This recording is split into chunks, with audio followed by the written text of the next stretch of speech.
Hello বন্ধুরা, good morning. কেমন আছেন আপনারা? নিশ্চয়ই ভালো আছেন। আপনাদের ভালোবাসায় আমিও ভালো আছি। সবিতা গোস্বামী ব্লগ চ্যানেলে আপনাদের সবাইকে স্বাগত। লাইক, কমেন্ট, শেয়ার করবেন, সাবস্ক্রাইব কিন্তু অবশ্যই করে দেবেন। ফেসবুক পেজ থেকে যদি আমার এই ভিডিওটা দেখে থাকেন তাহলে কিন্তু ফলো করে দেবেন। তো আসুন, আজকে আবার একটা রান্না নিয়ে হাজির হয়েছি। আপনাদের সঙ্গে রান্নাটা শেয়ার করব। সেটা হচ্ছে নিরামিষ একটা রান্না। আজকে মঙ্গলবার, আমি নিরামিষ খাই। তা আমি তো আগেই বলেছি আপনাদের যে আমি যা রান্না করি তার মধ্যে একটা রান্না আমি আপনাদের সঙ্গে রেগুলার শেয়ার করি। তা আজকে আমি একটা রান্না আপনাদের সঙ্গে শেয়ার করব, সেটা হচ্ছে ছানার কোপ্তা কারি। তো আসুন আপনাদের দেখাই যে আমি ছানার কোপ্তা কারি আমি কীভাবে রান্না করি। এই দেখুন, ছানা আমি বাজার থেকে ছানা কিনে এনেছি। কিনে এনে আমি সেটাতে একটু ময়দা দিয়ে মেখে একটা ডো তৈরি করে রেখেছি। অল্প একটু ময়দা দিয়েছি, 2 চামচের মতো দিয়ে একটা ডো তৈরি করে রেখেছি। এই ডোটা থেকে আমি ছোট ছোট বলের মতো করে একটু বড়ার শেপ দিয়ে আমি সেটাকে তেলে ভাজবো। পুরোটাই দেখাবো, দেখতে থাকুন। আলু দিয়েই করব আমি, কিন্তু ছানার কোপ্তা কারি রান্না করে আপনাদের সঙ্গে আজকে শেয়ার করব। তো ছানাটা করেছি, আমি মেখে নিয়েছি, আমি গোল গোল শেপে করে নিচ্ছি। দেখতে থাকুন, স্কিপ করবেন না।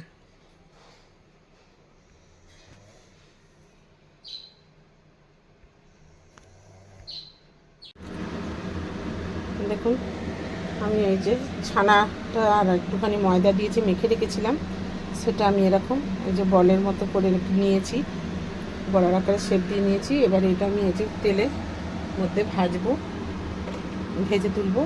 আর আমি আলু দিয়ে করব, এটা শুধু করলেই বেশি ভালো হয়, তবে আমরা একটু আলু ভালোবাসি, সেজন্য আমরা একটু আলু দিয়েই রান্নাটা করব। আর একটা টমেটো, খুব একটা বড় নয়, সেটা আমি কেটে নিয়েছি, পেস্ট করব এর সঙ্গে। আর একটা কুচিয়ে নিয়েছি, সেটা দেব। এই লঙ্কাটা, আদাটা, আর হচ্ছে বেশি ঝাল দেবো না, কোপ্তা কারিতে বেশি ঝাল দিলে ভালো হবে না, খাওয়া যায় না। কোপ্তা কারিতে একটু ঝাল কম হলেই ভালো। দিয়ে এই যে এই মশলাটা আমি পেস্ট করে নেব। আর এখন আমি এই তেলেতে আলুটা ভেজে নেব, তারপরে আমি ওই কোপ্তা কারিগুলো ভাজবো। আগে আমি আলুটা ভেজে তুলে নেব।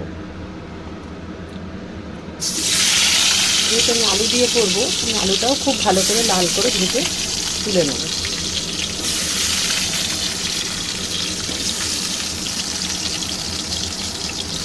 নুন দিয়ে আমি আলুটাকে ভেজে তুলে নেব। নুন দিয়ে দিলাম।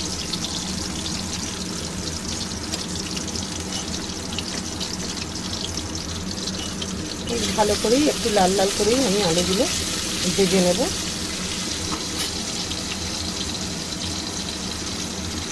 দেখুন, আলুটা লাল করে ভাজা হয়েছে। আমি আলুটাকে তুলে নেব এবং এই বড়াগুলো তারপরে ওর মধ্যে ভেজে নেব।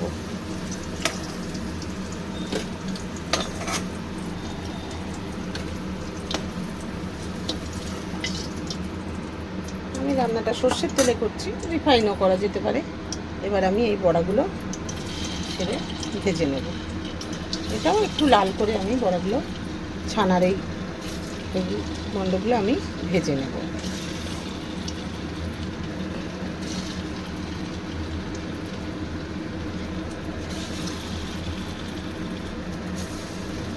একটু লাল করে ভাজবো আমি।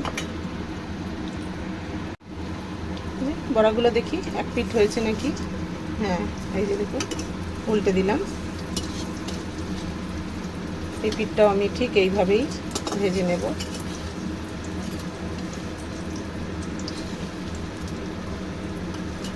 বাহ, বেশ সুন্দর করে ভাজা হয়েছে। ওই পিঠটাও আমি এইভাবেই ভেজে তুলে নেব। বাকি বড়াটাও যেটুকু রয়েছে সেটুকু আমি ওইভাবে ভেজে তুলে নেব। যে বড়াগুলো ভাজা হচ্ছে, তার মধ্যে আপনাদের আরেকটা জিনিস দেখাই। এই যে আমি কটা আমন্ড আর একটু কাজু ভিজিয়ে রেখেছিলাম, সেটাও আমি একটু পেস্ট করে নেব।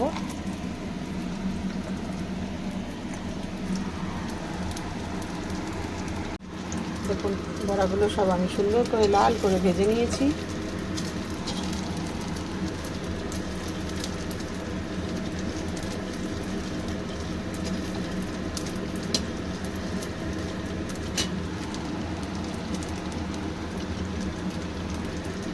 ফোড়ন দেবো হচ্ছে আমি তেজপাতা আর একটু কালো জিরে।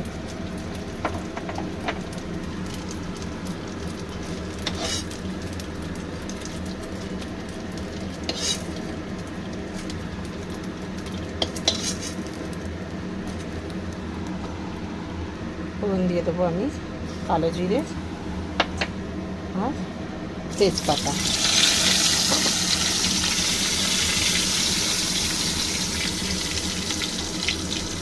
কেটে রাখা টমেটোটা দিয়ে দিলাম।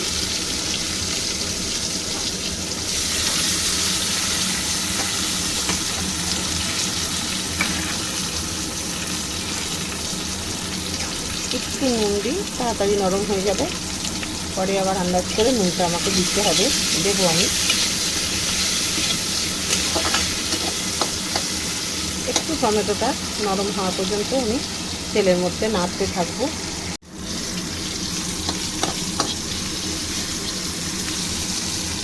টমেটোটা একদম নরম হয়ে গেছে। এবার আমি একটা টমেটো পিউরি করে রেখেছিলাম, কাঁচা লঙ্কা আর আদা, সেটাকে দিয়ে দিলাম।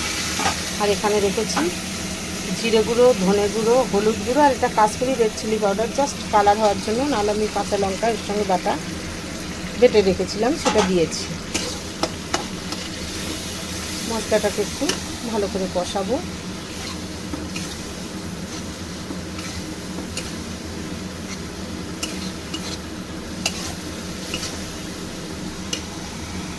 খুব ভালো করে তেল ছাড়া পর্যন্ত আমি মশলাটাকে কষিয়ে যাব। মশলাটা খুব ভালো করে কষিয়েছি। মশলা বাটি ধোয়া জলগুলো এর মধ্যে আমি দিয়েছি। এবার আমি আলুগুলো এর মধ্যে দিয়ে আলুগুলোর সঙ্গে একবারে কষিয়ে নেব। দিয়ে দিলাম আলুটা।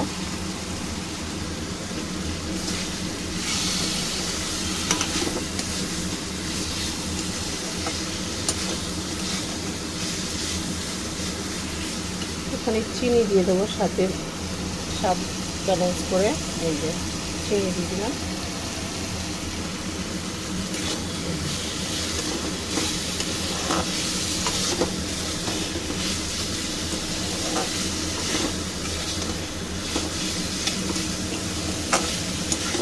চিনি খেতে না চাইলে নাই দেওয়া যেতে পারে, কিন্তু এই ধোকার ডালনাতে একটু, ধোকার ডালনা বলছি, ছানার কোপ্তাকারি, এটাতে একটু চিনি দিলে ভালো হয়, স্বাদটা খুব ভালো হয়, কারণ একটু মিষ্টি মিষ্টি এই রান্নাটাই ভালো লাগে।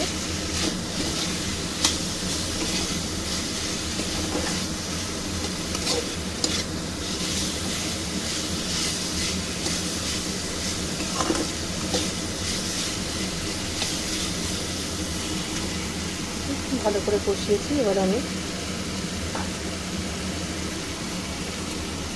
আর একটু 1 মিনিট কষিয়ে নিচ্ছি, তারপরে আমি জল দেব। কষিয়েছি। এবার আমি কাজু আর আমন্ড একটু বেটেছিলাম, ভিজিয়ে রেখেছিলাম, সেটা দেখিয়েছি, পেস্ট করে নিয়েছি। সেই পেস্টটা আমি দিয়ে দিলাম।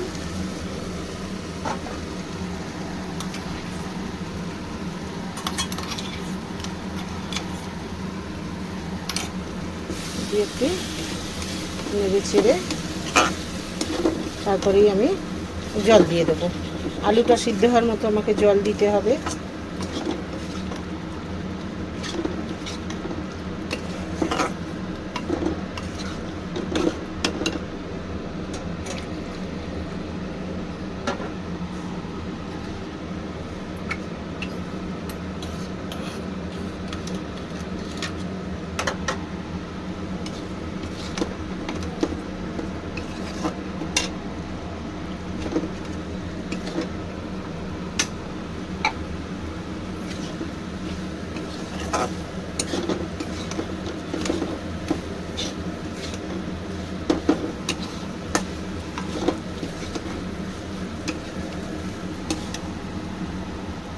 এর মধ্যে অনেক কাজু বাটা, আমন্ড বাটা লেগেছিলো, তার জন্য আমি এটা ধুয়েই জলটা দিয়ে দিলাম।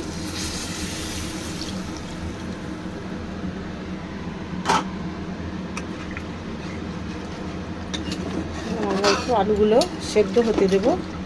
আলুটা সেদ্ধ হয়ে যাবে, তারপরে আমি বড়াগুলো এর মধ্যে ছাড়বো। নুনটাও আমি আরেকটু দিয়ে দেবো, কারণ নুনটা অল্পই দিয়েছিলাম। নুনটা দিয়ে দিলাম।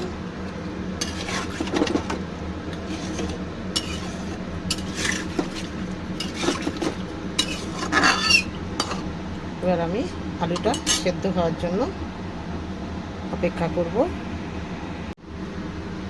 এই যে ঝোলটা একদম টেনে এসছে, আলুও সেদ্ধ হয়ে গেছে, এই যে পুরো আলু একদম সেদ্ধ হয়ে গেছে।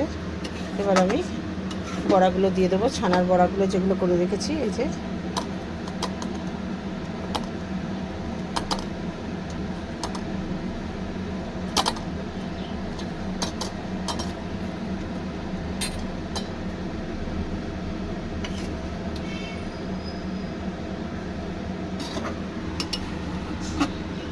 ছানার বড়াগুলো দিয়ে দিলাম। এবার দিয়ে দেবো হচ্ছে একটু গরম মশলার গুঁড়ো, আর দিয়ে দেবো একটুখানি ঘি। ব্যাস,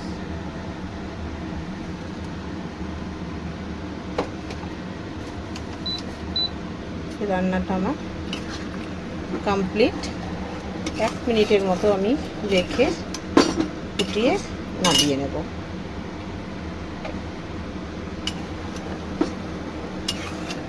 নামিয়ে নিয়ে আবার দেখাবো। যদি ভালো লেগে থাকে লাইক কমেন্ট শেয়ার একটা করে দেবেন, সাবস্ক্রাইব করে দেবেন অবশ্যই।